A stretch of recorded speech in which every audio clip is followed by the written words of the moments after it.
Bendiciones, hermanos, y bienvenido al curso de Teología Sistemática 3. Vamos a ver los temas teológicos contextuales. Este es su servidor, Daniel Deida. Primero, la adoración corporativa de la iglesia. Los absolutos morales se han hecho relativos, pero la manifestación de Dios sigue siendo la misma, que no os conforméis a este mundo.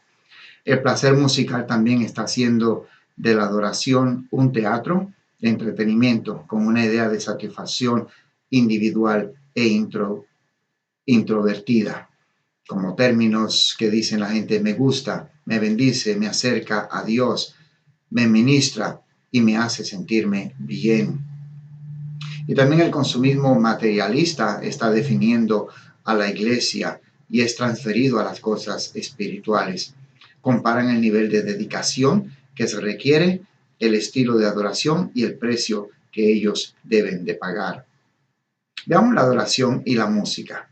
El Salmo 137 del 1 al 4 dice: juntos a los ríos de Babilonia, allí nos sentábamos y aún llorábamos, acordándonos de Sión, sobre los sauces en medio de ella colgábamos nuestras arpas, y los que nos habían llevado a cautivos nos pedían que cantásemos, y los que nos habían desolado nos pedían alegría, diciendo: cantadnos algunos de los cánticos de Sión, como cantaremos cánticos a Jehová en tierra extraña, decían ellos. Evidentemente la música para adorar a Dios no era un espectáculo. La convicción que aquellos hombres tenían, los que se lo habían llevado a Babilonia, debería de existir una integración entre la música, sus alabanzas, su condición emocional y situación social, decían ellos. Ahora hay una ola novedosa en nuestros días en cuanto al neopentecostalismo, y el aspecto distintivo de este movimiento es su liturgia viva de alegrías, gritos, caídas, llantos, risas, marchas de banderas y danzas. Es evidente también que los contenidos se desvían de la verdad bíblica. Así que notemos la música del rock, danzas, las caídas, los trencitos, meneitos, carcajadas santas y otros más dan una descripción no de adoración a nuestro Dios, sino de un espectáculo atractivo, sensual y también carnal. Veamos entonces algunas respuestas en cuanto a estas cosas novedosas. El apóstol Pablo era cristocéntrico y su frase favorita era estar en Cristo, era su supuesto básico. Además, él menciona en 1 Corintios 14:15, cantaré con el espíritu, pero cantaré también con el entendimiento. Se lo dijo a una iglesia que estaba dividida, una iglesia carnal y descontrolada por su desorden debido a las manifestaciones carismáticas. Cristo dijo que la verdadera adoración era en espíritu y en verdad. Veamos la iglesia y la cultura. Jesús dijo que sus discípulos estaban en este mundo, sin embargo, ellos no eran de este mundo. Pedro también les había recordado a aquellos cristianos expatriados que ellos eran llamados, eran una nación santa para transformar al mundo que estaba en tinieblas. La iglesia fue establecida como una cultura que debía de transformar las otras culturas. La iglesia tampoco debe de aspirar a convertirse en un reino terrenal. La iglesia debe de verse como una forma de vida transformada de los deseos y prácticas mundanas a una comunidad alternativa, como una entidad sólida y distintiva de santidad. Otro de los asuntos novedosos de hoy en día es este asunto del don de lenguas. Y la palabra en griega es glosolalia, dividida de dos palabras griegas, una glosa, que significa lengua, idioma, lenguaje, donde viene la palabra glosario. Y la otra palabra, lalein, en el infinitivo, que quiere decir hablar. Las dos juntas se refiere el hablar en un idioma que ambos, tanto el que habla y el que oye, no entienden, a menos que alguien interprete. Y hay dos ideas que se deben de corregir.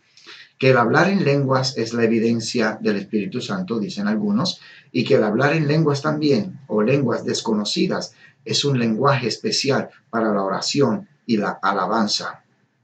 Veamos algunas evidencias bíblicas indirectas primero. Los lenguajes aparecen como muestras de barreras de separación, según en Génesis capítulo 11. Y más tarde en el Antiguo Testamento, todas las referencias bíblicas que se hacen sobre el Espíritu Santo, no se hace ninguna mención de hablar en lenguas. En el Nuevo Testamento, Juan el Bautista habló de ser bautizado con el Espíritu Santo.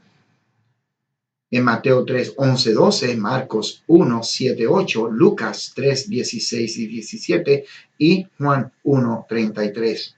Ahora, dos cosas en cuanto al pasaje de Marcos 16, del 9 al 20. Y recordemos, esta porción no se encuentra en las porciones originales antiguas. Y también, segundo, las nuevas lenguas que se mencionan aquí en Marcos está incluido como parte de las señales, como las otras cosas no son evidencia del Espíritu. Ahora veamos las evidencias que son directas de la Biblia o en la Biblia. Hechos 2 era el principio de la venida de la época del Espíritu Santo. Y solo en 3 ocasiones en el libro de Hechos se mencionan los lugares de donde se habló en lenguas.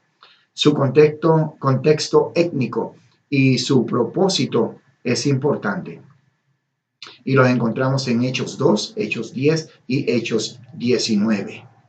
Ahora, lo interesante es que el reporte de Pedro en Jerusalén, y recuerden, Jerusalén era la sede del cristianismo, y en el capítulo 11 y capítulo 15 de Hechos no se menciona nada de lenguas. Qué curioso, ¿verdad? Si fuera algo esencial el hablar en lenguas, entonces a Pedro no se le pasaría de hablar de ese asunto, pero no fue así. Lo que Pedro sí menciona en Hechos 15, 8 y 9, de que los que fueron llenos del Espíritu Santo, sus corazones fueron purificados. Eso sí es evidencia del bautismo con el Espíritu Santo. Ahora, el problema que hubo en Corinto sobre las lenguas, sí fue un grave problema, y el asunto de lenguas solo es mencionado en esta iglesia en Corinto. No se hace mención en ningún otro lugar. El problema en Corinto fue que los lenguajes no eran entendidos ahí, debían ser interpretados a la luz de Hechos capítulo 2. Veamos el asunto de la teología de la prosperidad. Esta teología enfatiza que hay que dar dinero y bienes materiales para estar bien con Dios y así ser prosperado uno mismo.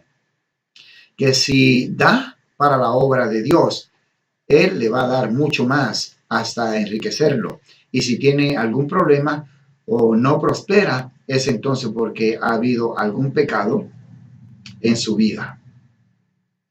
¿Cuál es el punto bíblico sobre la prosperidad?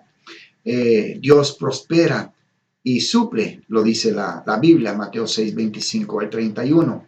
Y Pablo también dijo que él había aprendido a contentarse, a vivir cuando tenía en abundancia, pero también cuando él no tenía nada, en Filipenses 4, 12 al 13. Hombres también de fe vivieron humildemente, fueron perseguidos, maltratados y ellos padecieron muerte de martirio en la carta a los Hebreos, el capítulo 11. Recordemos, Dios prospera, Dios cuida de sus hijos. Por tanto, vivamos una vida justa, piadosa, utilizando e invirtiendo los bienes que Dios nos ha dado, sin hacer de la prosperidad una obsesión. Dios prospera económicamente, pero ese no es el mensaje del Evangelio. Veamos ahora la iglesia y la transformación y la equidad social. En el Antiguo Testamento, ser justo quiere decir obrar conforme al derecho. La justicia aparece en relación entre Dios y el pueblo o el hombre y de los hombres entre sí. Para los profetas, la justicia se miraba no en relación de los derechos que tenían, sino de los que no tenían. El derecho de comunidad cuando se encuentra en necesidad. En el Nuevo Testamento, Vemos a Cristo Jesús como maestro de la verdad y servidor de amor. Y esto explica su sentido de sumisión. Esto hace también de la enseñanza y práctica de Jesús un nuevo paradigma de la nueva sociedad. El Nuevo Testamento retorna y trasciende la justicia de la antigua ley. No basta con dar lo que exige en justicia. El intercambio es la justicia del don, es decir, de amar o del amor. Con respecto a la autoridad en los evangelios, no se crea una oposición, sino que se crea una distinción. Dar a Dios lo que es de Dios y al César lo que es del César. El trabajo también, a diferencia de la antigüedad no cristiana, es también dignificado por Cristo Jesús. Él habló también del derecho de los obreros. Ellos merecen el salario. Jesús hizo también y puso importancia en los pobres porque Él los amó. Y por último vamos a ver a Wesley, la santidad social.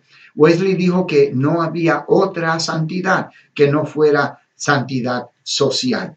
La santidad social se extiende por toda la cultura. Por la influencia de su movimiento se instituyeron leyes para proteger a los niños del trabajo. Se detuvo la esclavitud en el Imperio Británico.